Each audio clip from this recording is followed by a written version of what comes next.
this video, I'm going to show you guys 5 things that you guys can do to improve your guys' gardens. I'm going to show you guys things in my gardens that I need to improve, show you guys how I'm improving things. So let's start with number 1. Number 1, replace the crappy.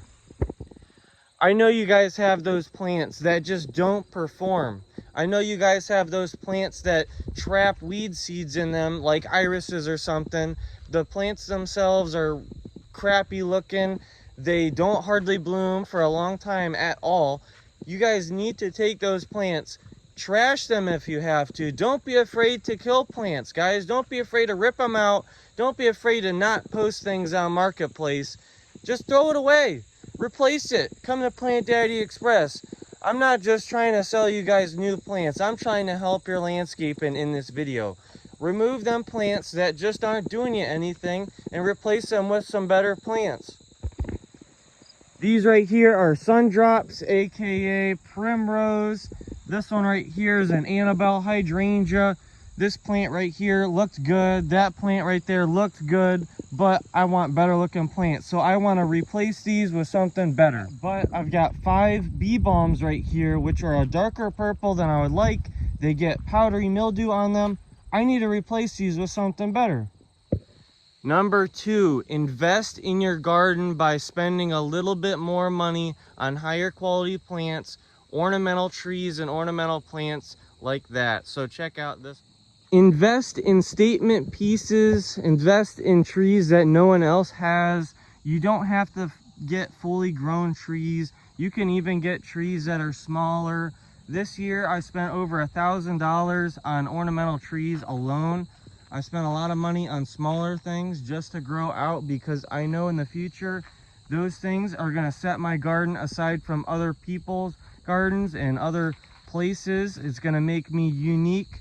A lot of people and a lot of places have all kinds of different perennial flowers, and they might have all the same things I have, but trees like this weeping spruce here is going to take a life of its own. If you plant a flower, it's probably not going to do the same thing some of these weeping trees are going to do. They're just going to set you aside from other places. So what I'm saying, guys, is don't be afraid to spend your money on the ornamental trees.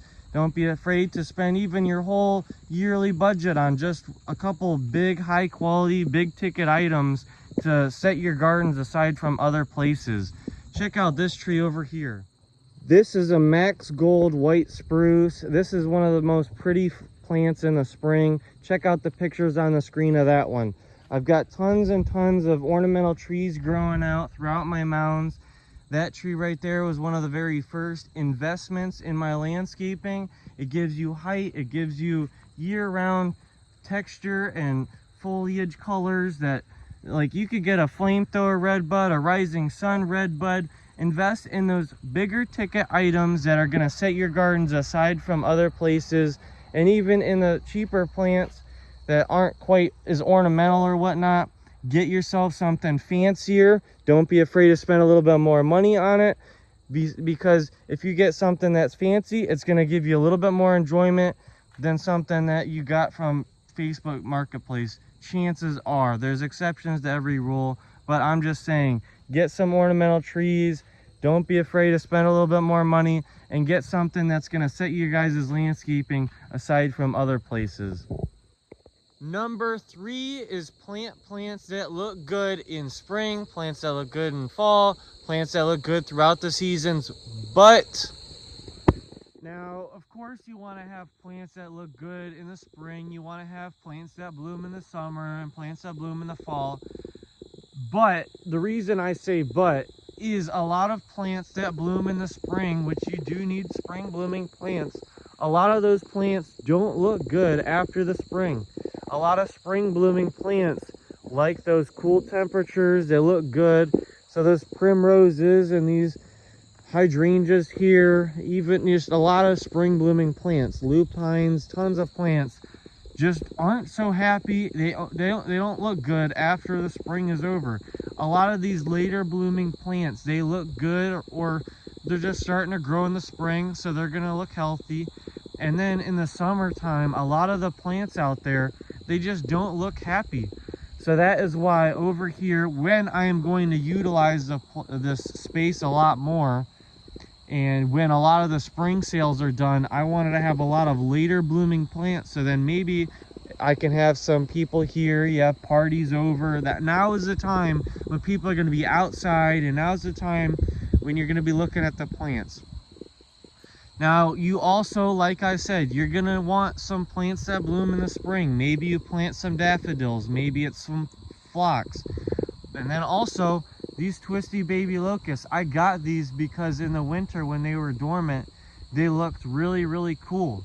You could also plant red or even white stemmed or twigged, you know, plants and stuff, and that'll give you that winter interest. But just keep in mind when plants are going to be blooming. Don't just buy all spring blooming plants, because that's when you're at the garden center and that's when it's looking good.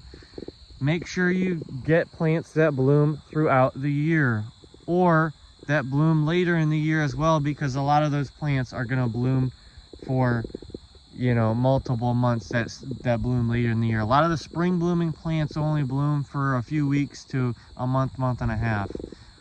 That Russian sage there, ornamental grasses, agusashi, coneflowers, stuff like that is going to bloom a long time. Number 4, this is mass planting and planting in groups, or just plant in bigger numbers. Check out the picture of this yarrow. A little while ago, I had to trim it back. It is coming back, and I'm assuming it's going to flower again. I've also got other groups in this area, but I'm talking about mass planting because a lot of places, they don't plant in big groups like you probably should. If you've got the space and stuff, then you should probably plant in bigger groups. Now you can plant something like this. This don't take up too much space, but I've got a bunch of alliums right here. They're all the same size. They don't overpower each other. They're healthier, easier to weed around, just easier to maintain. It catches people's eyes. It's easier to see from distances. So all these yarrows right here, you could see driving down the road, a giant patch of peach, firefly peach, sky yarrows. Also this agusashi right there, you can see those from the road. I've also got a patch of bee balm right there, and I'm going to replace those like I said. But you've also got Stacky's Humalo. You've got 3, 4, 5, 6, 7, 8, and then 9, 10. You've got a big drift. So plant in drifts, plant in groups. And then some plants you really only need 3 of, like the agusashi that get bigger, to have that big impact that you need in your landscaping sometimes. Number 5. Go and tour other garden centers, go and tour other gardens. I'm here at my own place that I sell tons of plants at in the spring, and now, like, the spring is the only time I really sell that many plants. I have people buying plants daily. Now it is very difficult to get people in here, but you do not have to buy plants when you go to garden centers or tour other people's gardens. Just getting an idea of what is doing good on my mounds and planted around or even in pots gets you a better understanding of all the other plants that are out there. And then if you go and tour garden centers and other stuff like that, then maybe in the spring when it's a little bit better to plant stuff in, you know, maybe you got better weather, the plants are a little bit smaller, and they've got a wider selection of plants. That is when you go and buy the plants that you saw later in the year. Take pictures, gain inspiration. One more thing I would like to add is also you can watch inspiration videos on YouTube, but look at the garden design itself, not just the plants. Look at the way that they planted the plants, the way that they planted 3 in that specific spot, or look at the way that they planted that plant next to that plant, or the way that they grew that plant the way it is, or the way that they formed the dirt, you know, or the way that they did their pathway, the heights and the textures and how they go together. That is what you need to be able to do, and that is what you should be doing if you want to take your garden to the next level. Gain inspiration through other people's gardens and go and tour some other garden centers. Alright guys, that's going to be it for this video. Hopefully you guys gained something from this video. Hopefully you didn't feel like I was yelling at you the whole time. I try to make this video unlike the rest. As long as you are improving and wanting to improve in your garden, that's what really matters. These 5 tips are just some basic tips pretty much, and the way I feel about gardening and stuff like that. It does not have to be that serious. Just buy what makes you happy, plant what makes you happy, and that's what really matters, guys. Comment your thoughts and your ideas. Tell me what you agreed with and tell me what you didn't agree with. I appreciate you guys for watching, and check out my other videos as well.